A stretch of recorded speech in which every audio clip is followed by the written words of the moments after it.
What's up, guys? I'm sitting here getting ready to do a tire swap on some rims, but I had somebody ask me in the comments about the stabilization mode in my videos, why I wasn't using it the other day,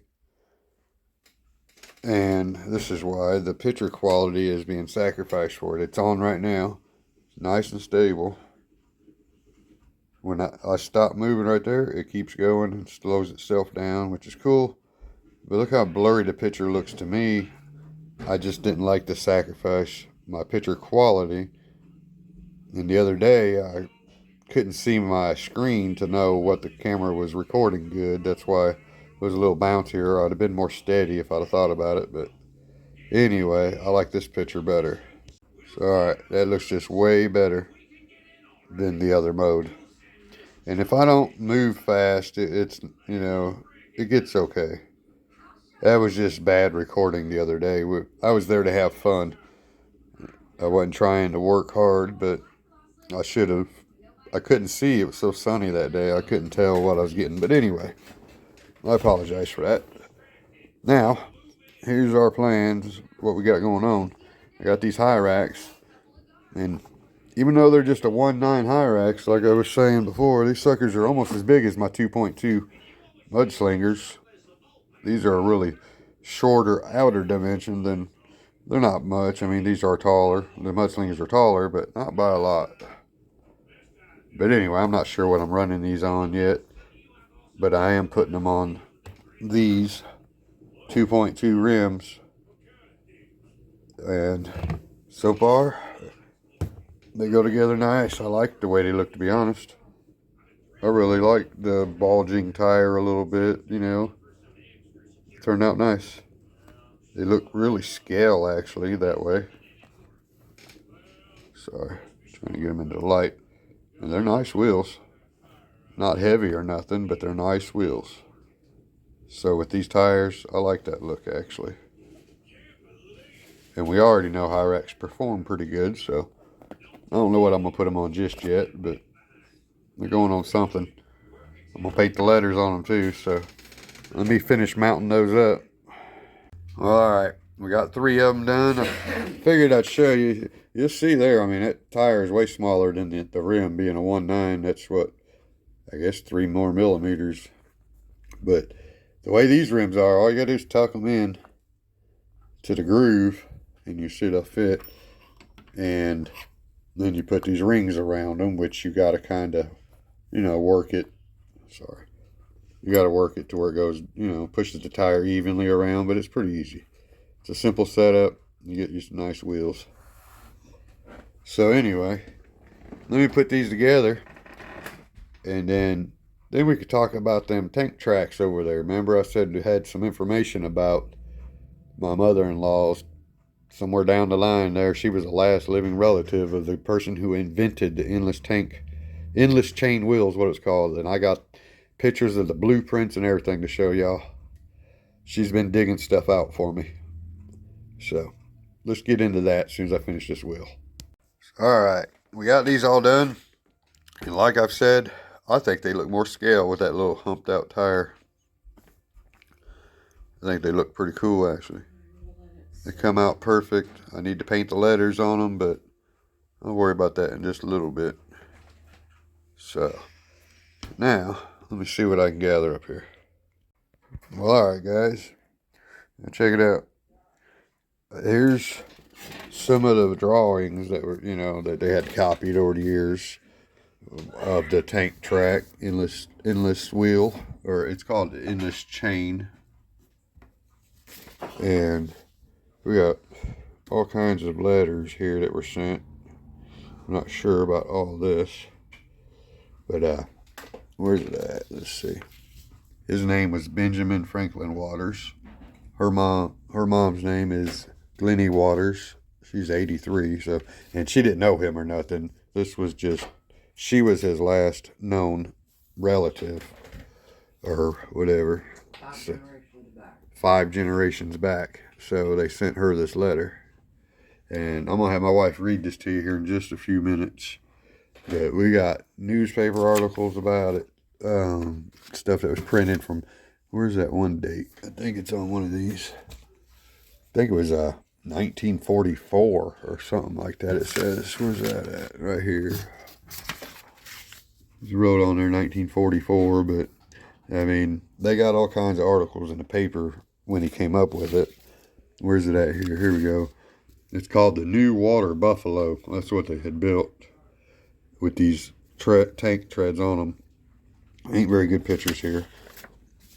But like I say, he invented these, and after he died, somebody broke into his workshop and stole some stuff and all that.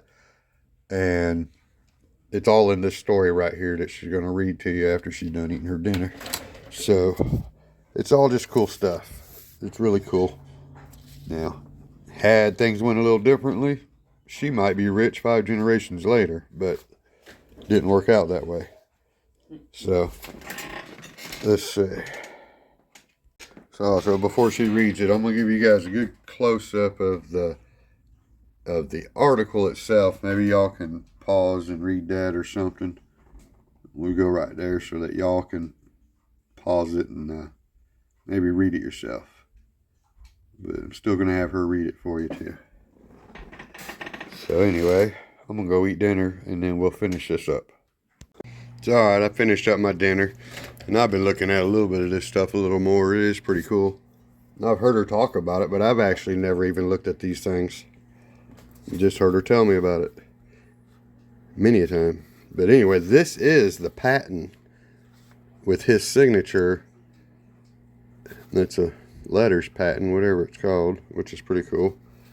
So anyway, I was looking at some of the dimensions, and I mean, literally, these look just like the way they go around on the dang excavators and stuff nowadays. And wait till you hear this story my wife's fixing to read for you. Let me get my thing set up here. Sorry guys, here we go. I figured I'd put it up for this picture here in case y'all wanted to read it also, but she's going to read what it says. Mr. Jones of North Carolina, Mr. Speaker. North Carolina has produced many notable individuals and accomplishments, from Andrew Jackson to Michael Jordan, and from the first American-born child to first in flight. North Carolina has a lot to brag about. There is one North Carolinian in particular who I wish to remember today, Mr. Benjamin Franklin Waters. Mr. Benjamin Waters was from a small town of Dover, which is located in historic Craven County, North Carolina. In 1907, Mr. Waters received a patent for a revolutionary new invention which he called the endless chain. The principle behind this invention is used today as the tracks of our amphibious military tanks and machinery such as farm equipment. Mr. Waters invented the endless chain as a useful improvement for boats.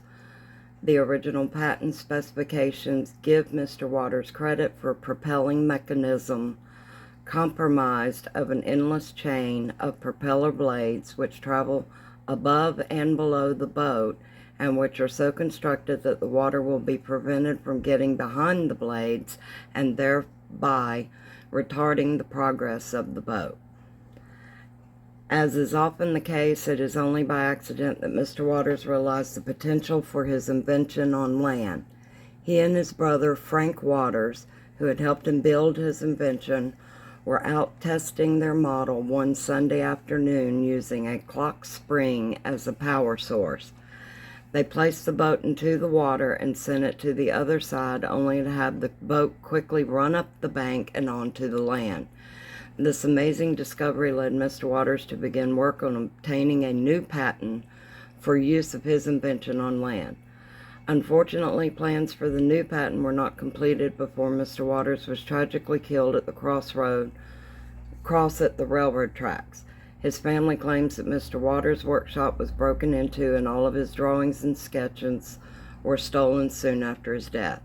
Thus, he never received credit for the invention's capability on land. In 1924, the rights to this patent on water also expired.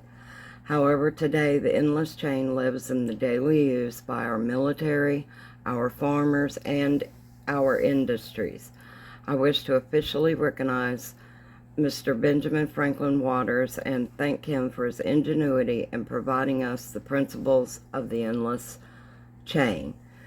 This is a congressional record from the House of Representatives, Honorable Walter B. Jones of North Carolina in the House of Representatives, Tuesday, February 29th in the year 2000. Alright, so there you have it. Unfortunately, this letter was sent in 2000 to her mom. But unfortunately, we didn't get none of that kind of money. Her family ain't getting that. That's her mom's great uncle, or even one more great. I'm not sure.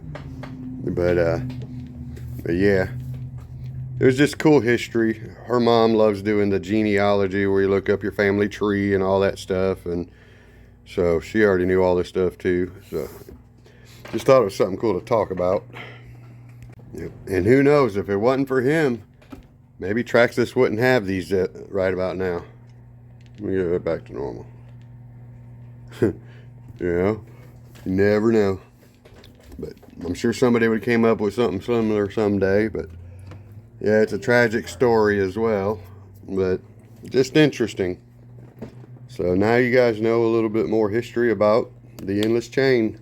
Or as you know it, a tank tread. So alright guys, peace.